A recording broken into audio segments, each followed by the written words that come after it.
பொதுவாக இப்போ நம்ம தென்மேற்கில் கிணறு இருந்தாலும் சரி, நம்ம இருக்கிற வீட்டுக்கு அல்லது தென்கிழக்கில் கிணறு அல்லது வடமேற்கில் கிணறு, தெற்கு பகுதியில் அல்லது மேற்கு மையத்தில் எந்த பகுதியில் கிணறு இருந்தாலும் முதல்ல பயப்படாதீங்க. வாஸ்து அப்படிங்கிற விஷயத்த முதல்ல பயத்தோடு அதை வந்து ஹேண்டில் பண்ணாதீங்க. பட் இதெல்லாம் வந்து அந்த இடத்துல தவறான பாதிப்புலாம் கொடுக்க செய்யும். பட் நம்மளால் அந்த இடத்துல கரெக்ஷன் பண்ண முடியும்.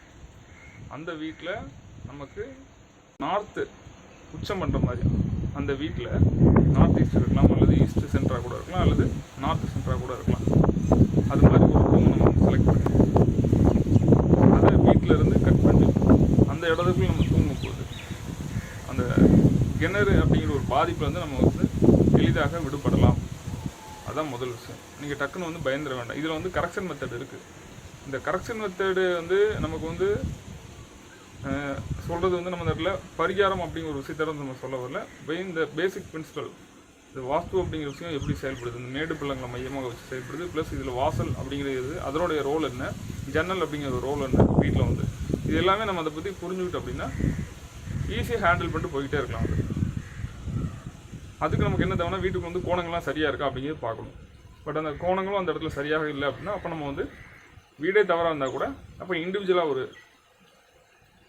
ஆல்மோஸ்ட் ஒரு 10க்கு 10 இருக்கலாம், அல்லது 20க்கு 10 இருக்கலாம், ஒரு பெட்ரூமை நம்ம வந்து ரெடி பண்ணி அந்த பெட்ரூமுக்கு நம்ம சொல்கிற மாதிரி 16 டிவிஷன்லையும் வந்து north, south, east, west comparison படி, அப்புறம் வடகிழக்கு, வடமேற்கு, வடமேற்கு, தென்கிழக்கு, தென்கிழக்கு, தென்மேற்கு, இந்த ரீதியிலலாம் நம்ம வந்து செக் பண்ணி பள்ளம் அப்படிங்கிற விஷயத்தை வடக்குலேருந்து கிழக்கு மையத்துக்குள்ளேயும், மேடு அப்படிங்கிற அந்த வெயிட் அப்படிங்கிற ஒரு விஷயத்தை தெற்குலேருந்து மேற்கு மையத்துக்குள்ளேயும் கொடுத்து லெவல்லையும் எல்லாத்தையும் உச்சப்படுத்தி அந்த இடத்துல தூங்கும்போது இண்டிவிஜுவலாக வீடும் தவறாக இருந்தால் கூட நம்ம இண்டிவிஜுவலாக ஒரு சிங்கிள் ரூம் மாதிரி ரெடி பண்ணி அந்த இடத்துல தூங்கும்போது அந்த இடத்துல நம்ம ஜெயிக்க முடியும்.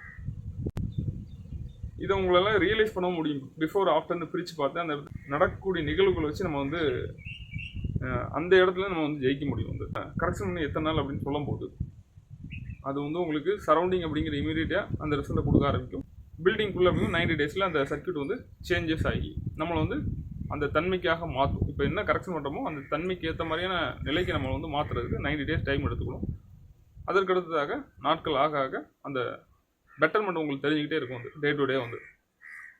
ஆகவே நீங்கள் வாஸ்து அப்படிங்கிற விஷயத்தை நீங்கள் பயத்தோட ஹேண்டில் பண்ணாதீங்க. அதே சமயம் இந்த இடத்துல பரிகாரம் அப்படிங்கிற கிடையாது. ஆனால் கரெக்ஷன் மெத்தட் இருக்குது. அந்த கரெக்ஷன் மெத்தட் இருக்குது அப்படிங்கிற விஷயம் வந்து நமக்கு வந்து இந்த இடத்துல அதோடைய பிரின்சிபல் தெரிஞ்சால் மட்டும்தான் கரெக்டாக நூல் பிடிச்ச மாதிரி அந்த அக்யூரேசி நம்ம ஃபாலோ பண்ணி பெஸ்ட் ரிசல்ட் எடுக்க முடியும் நண்பர்களே.